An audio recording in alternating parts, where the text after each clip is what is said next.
Bueno, fue desmantelada en Venezuela la Operación Oro que pretendía desestabilizar a la nación. Ha sido el ministro de Relaciones Interiores, Justicia y Paz, Diosdado Cabello, quien ofrecía detalles de esta estructura. Un plan, ha dicho, tendría vínculos con actores políticos de la derecha en Venezuela, pero también la participación activa de gobiernos extranjeros. Vamos a hacer el análisis hoy en El Mundo desde el Sur, pero antes debo recordarle a través de redes sociales y a lo largo del día ya hemos sondeado la opinión de nuestros usuarios sobre nuestro tema. Algunos de ustedes ya han participado, sin embargo, vamos a compartir nuevamente y a través del código QR, pues allí para que usted pueda participar todavía de esta encuesta del equipo del Mundo desde el Sur, que habla precisamente del escenario que habla del acercamiento entre Venezuela y Estados Unidos y el gobierno venezolano que desmantela los planes de extrema derecha contra la estabilidad del país.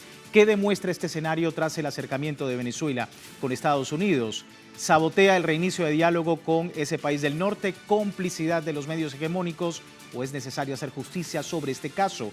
Le invitamos a participar. Allí el código QR y más adelante vemos pues las respuestas con todos ustedes. Vamos de inmediato al análisis. Nos acompaña Juan Romero. Él es diputado de la Asamblea Nacional en Venezuela, politólogo, historiador, docente universitario. Nuevamente con nosotros, diputado. Gracias por estar acá y poder entender lo que ha ocurrido el día de hoy. Como decía nuestra compañera Madeline García, en El Mundo desde el Sur, otra historia se hubiese contado si efectivamente en el momento no se hubiera desmantelado 2 operaciones, 4 misiones y 18 detenidos, pues ya estuviésemos contando otra historia en Venezuela. ¿Cuál es la lectura que tiene? Mira, yo creo que hay que entenderlo básicamente con 2 grandes líneas. Lo primero es una flagrante violación derivada de la concepción de Estados Unidos, de su destino manifiesto y del irrespeto de uno de los principios esenciales del derecho internacional público, como es la no injerencia en los asuntos internos. Lo primero que hay que entender. ¿Sí? La segunda línea tiene una matriz y 2 derivaciones. La matriz es que en esa línea de irrespeto, los Estados Unidos queda en evidencia con el financiamiento de lo que llamamos en geopolítica operaciones oscuras o operaciones que permiten la negación plausible. De ahí entonces se desprenden 2 elementos más.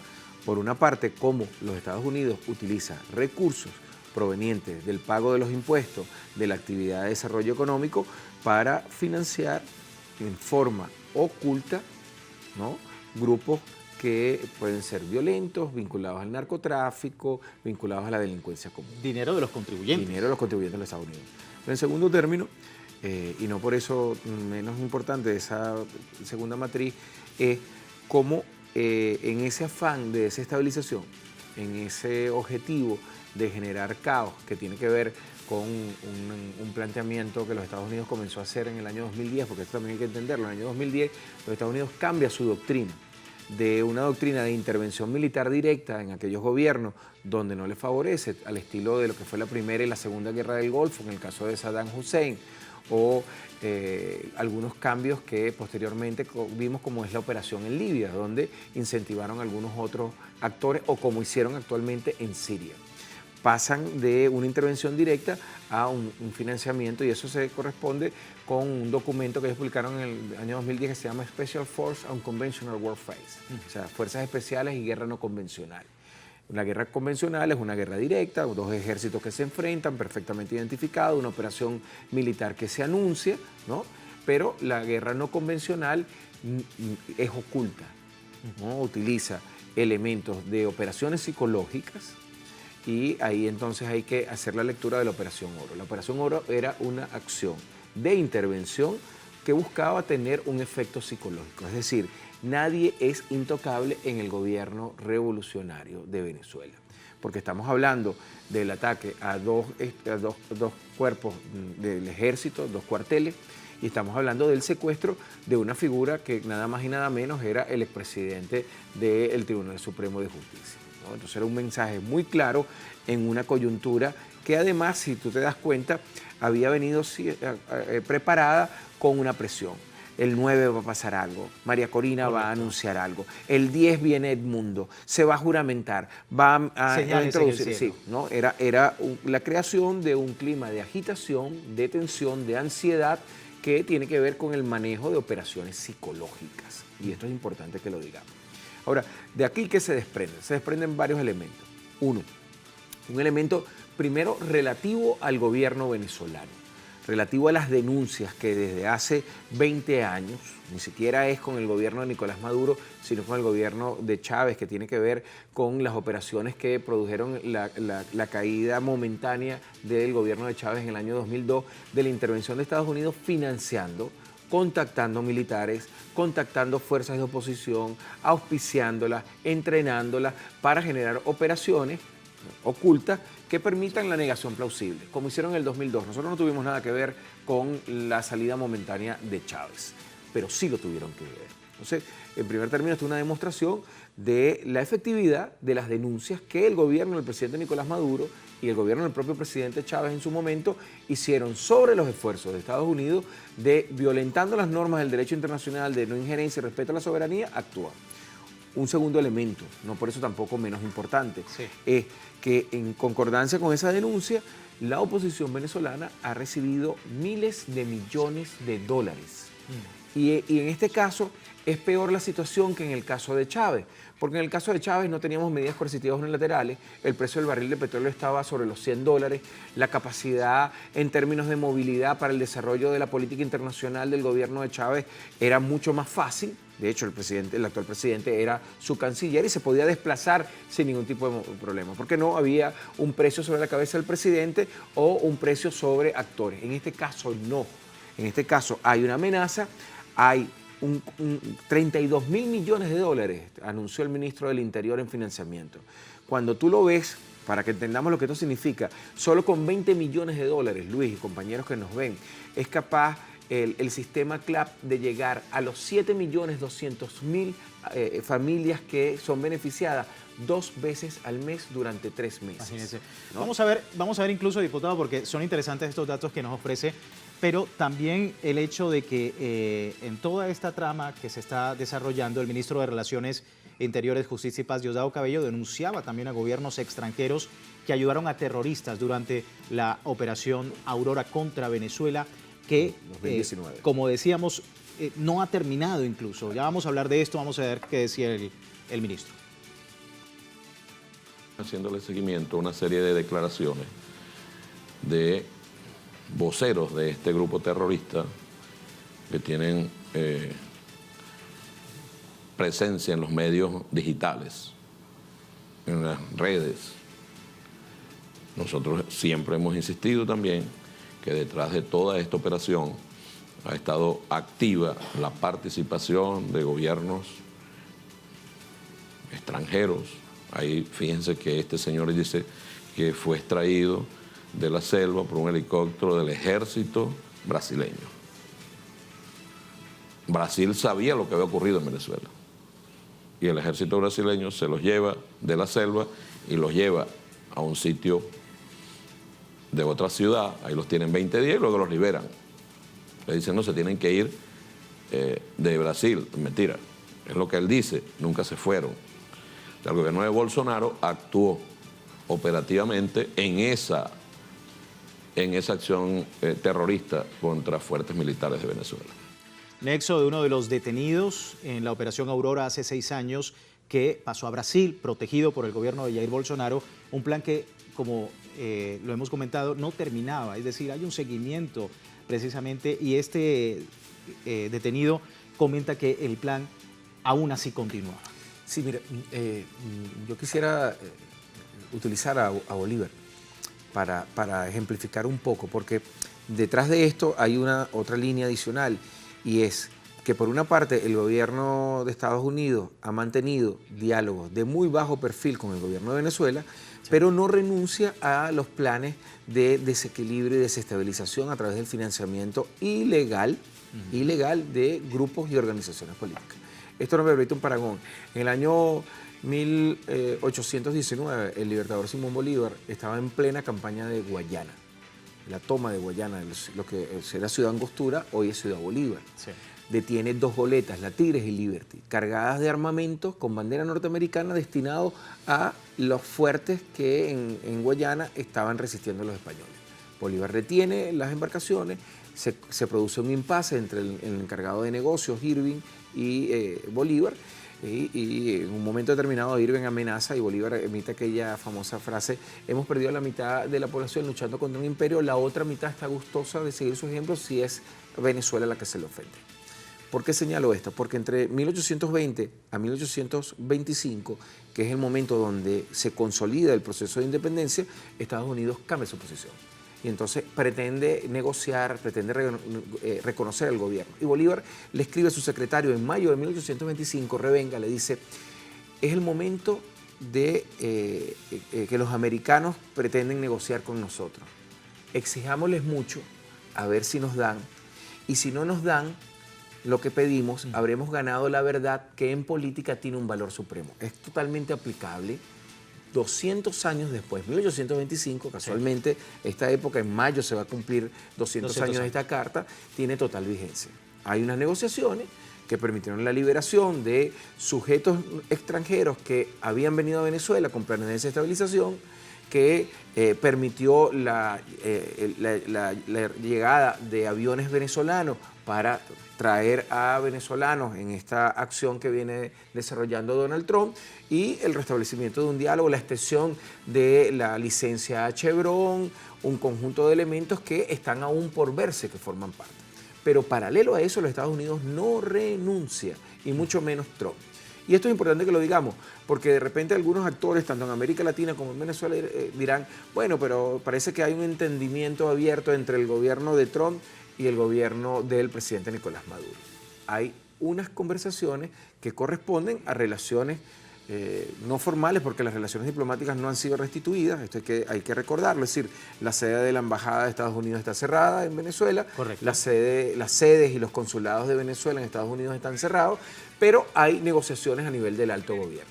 Las negociaciones a nivel del alto gobierno buscan de alguna manera crear las condiciones de lo que llamamos una paz inestable, es decir, un respeto dentro de las normas del derecho internacional que se sostengan sobre el principio de la no injerencia, sobre el respeto a la soberanía, sobre el respeto a las posiciones de Venezuela. Por eso es que el presidente decía: agenda cero, partamos de cero, y envió Trump un enviado especial.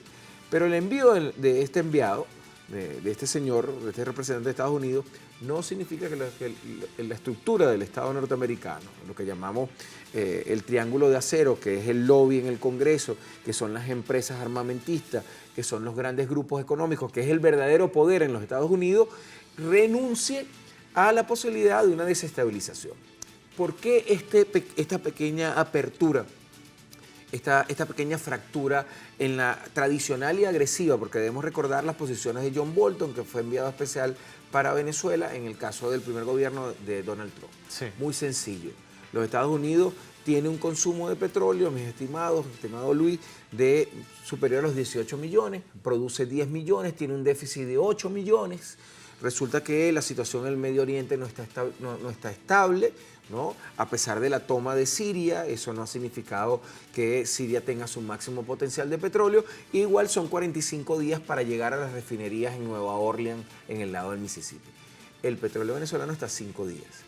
Nosotros además, y Trump además tiene, producto de las acciones del gobierno, de su anterior gobierno, y las acciones que el gobierno del expresidente Biden desarrolló, tiene a Citgo. Citgo tiene 3 grandes refinerías.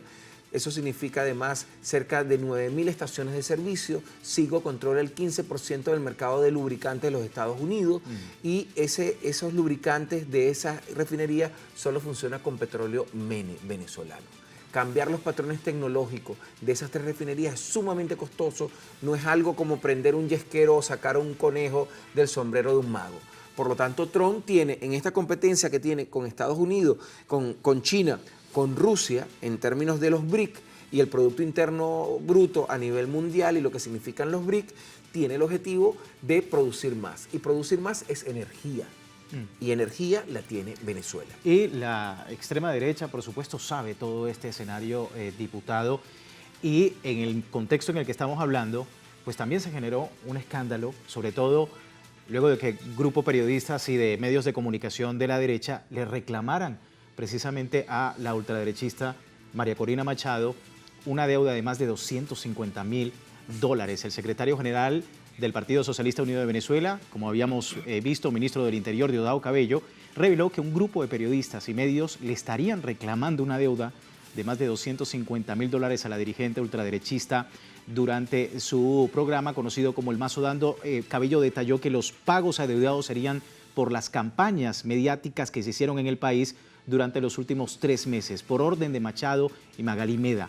En esas campañas mediáticas se suma la desmantelada Operación Oro, que buscaba asaltar unidades militares en Venezuela, y esto evidencia el fracaso de las estrategias de la extrema derecha en sus intentos fallidos de desestabilizar al gobierno y al pueblo de Venezuela. Vuelve otra vez Fíjate que hay un dato, Luis, que se habla de medios y periodistas, más de 750 medios y periodistas financiados, con parte de esos $32.000 millones que no fueron a los bolsillos, sino que fueron para pagar. Esto, por supuesto, significa la develación de otro elemento que la estructura institucional del Estado venezolano ha denunciado, que es una campaña mediática de asfixia, de agobio, que tiene que ver con lo que llamamos el ciberfascismo, es decir, la utilización de las redes y de la inteligencia artificial, creando bots, incentivando algoritmos, manejando y manipulando la Big Data para darle más visibilización a algunas noticias, el llamado cartel de los soles, el Estado venezolano es un Estado forajido, el Estado venezolano es un Estado fallido, Nicolás Maduro viola los derechos humanos, los venezolanos no viven en libertad, las condiciones de vida son terribles, en Venezuela no hay futuro, hay desnutrición, hay asesinatos, hay persecución, es decir, toda una imagen de caotización destinado por una parte hacia lo interno de generar angustia y por la otra hacia lo externo de justificar, y ahí entran los gobiernos vecinos como el de Bolsonaro, que ya estuvieron implícitos en la Operación Vulcano, desarrollada inicialmente desde el Estado Mayor de Argentina en el entonces gobierno de Macri, y esto también hay que decirlo, es decir, hay una línea de continuidad, es como un electrocardiograma, Luis, lo que estamos viendo. En algunos momentos no se siente y sube el pico otra vez y queda develado.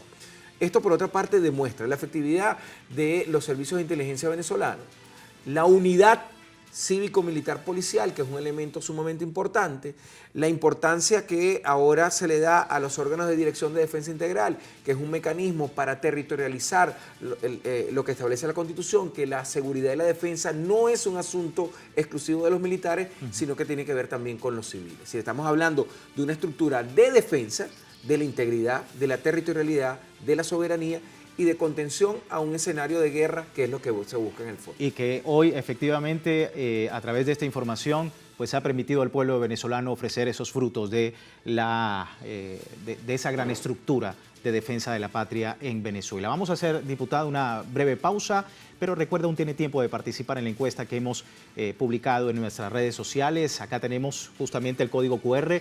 Más adelante analizamos resultados. Ya regresamos con más del Mundo desde el Sur.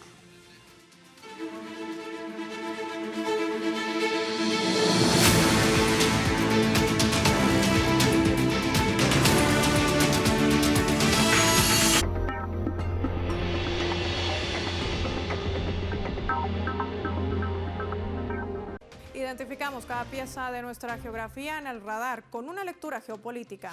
Y es que hay procesos que impactan en medio de la construcción de un mundo pluripolar. La nueva era de las relaciones económicas, sociales y culturales están marcando esta nueva hoja de ruta.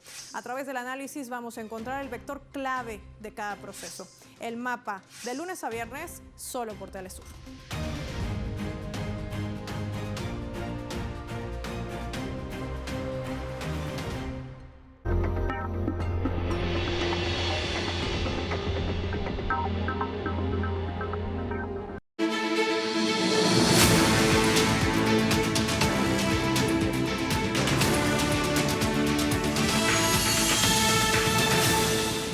Gracias por seguirnos en El Mundo desde el Sur. Desestabilización, planes de desestabilización que ha comentado el gobierno de Venezuela, y bueno, nuevas declaraciones corroboran lo que el gobierno venezolano ha denunciado durante décadas, y es que un mercenario y exmilitar estadounidense ha asegurado tener pruebas que vinculan a miembros de la ultraderecha en Venezuela con lavado de dinero y planes de desestabilización. Se trata del mercenario Jordan Grudó, quien en un intento por desvincularse de las actuales investigaciones federales promete revelar las pruebas que involucran a líderes de la oposición de extrema derecha en Venezuela con planes conspirativos contra la nación. Grabaciones, audios que involucran, por ejemplo, a Juan Guaidó, Leopoldo López, Jorge Betancur y Lester Toledo, quienes además fueron protegidos por el gobierno saliente de los Estados Unidos la CIA y el FBI. El Tomidame en redes sociales, por supuesto, evidencia los hilos detrás de los intentos injerencistas de Estados Unidos en la región, pero al mismo tiempo significa un revés para los mencionados líderes de la oposición extremista venezolana que ahora se exponen a las investigaciones federales, mismas que hace 4 años le brindaron dinero e impunidad con esperanzas de poder. Pero vamos a escuchar las palabras específicas de este mercenario Grudó y lo que habla a propósito del tema. The FBI are now investigating Juan Guaido for USAID fraud. Well, listen, 4.5 years ago, they had evidence of this. So the FBI had evidence.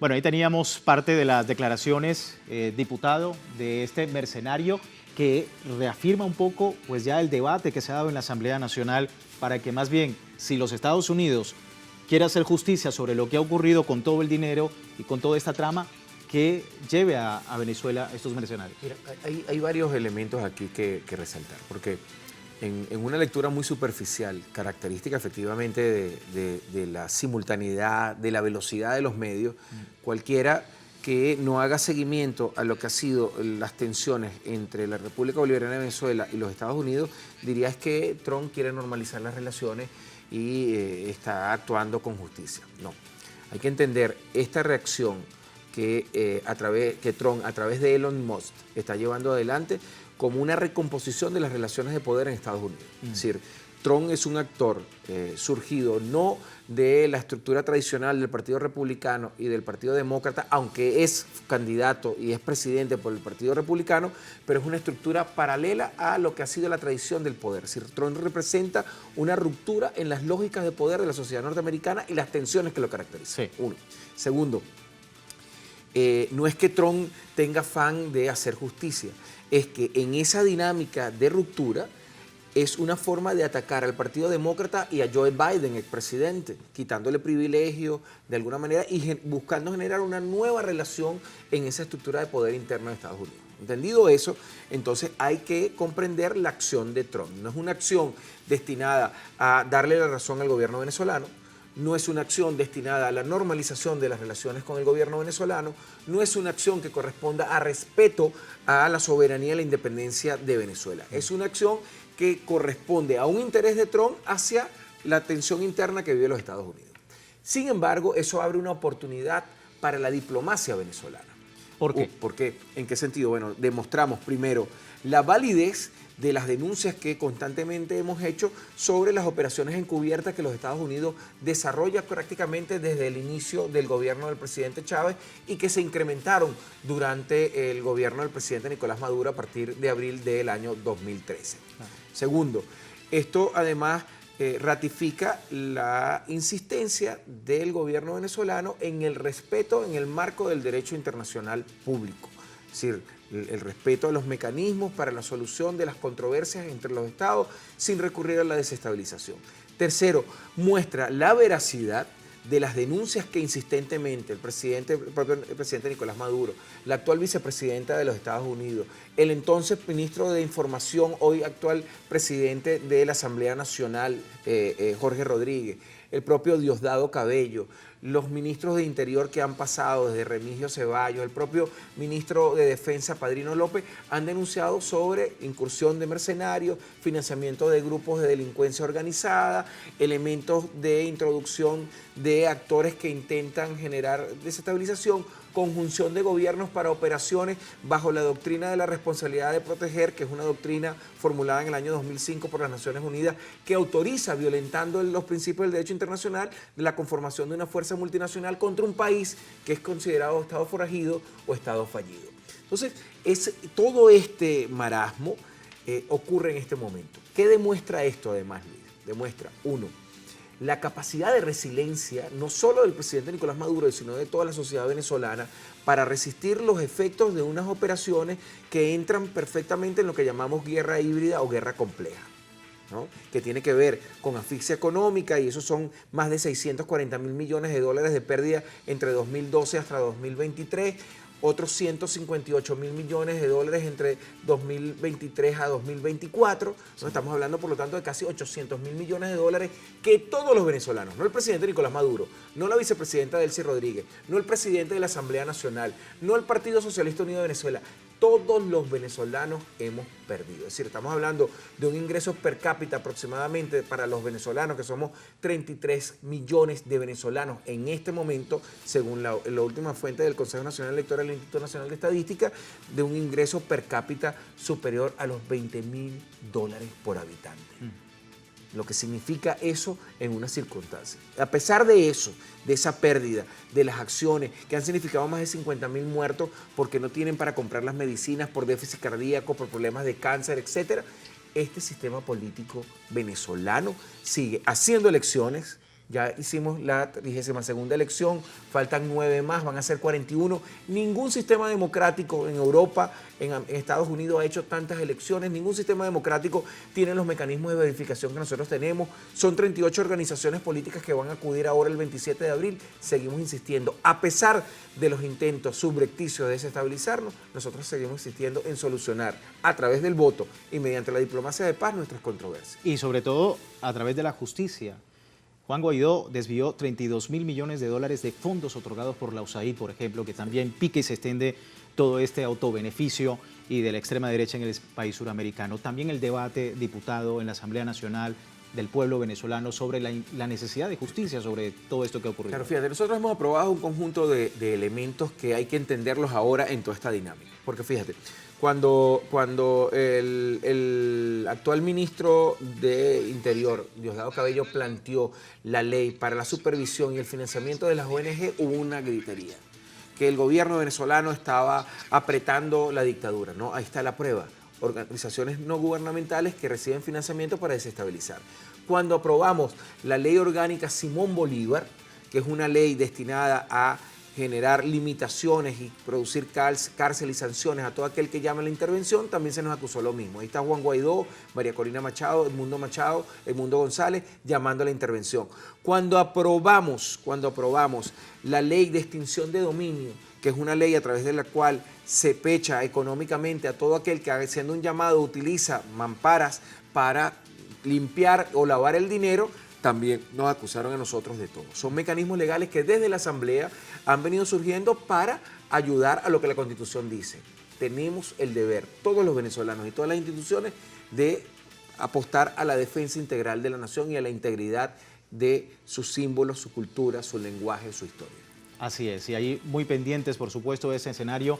Seguimos acá desde Telesur atentos a lo que ocurre en Venezuela con toda esta trama y todo este escenario. Diputado, muchísimas gracias. A la orden. Por estar con nosotros. Y bueno, vamos rápidamente a ver los resultados.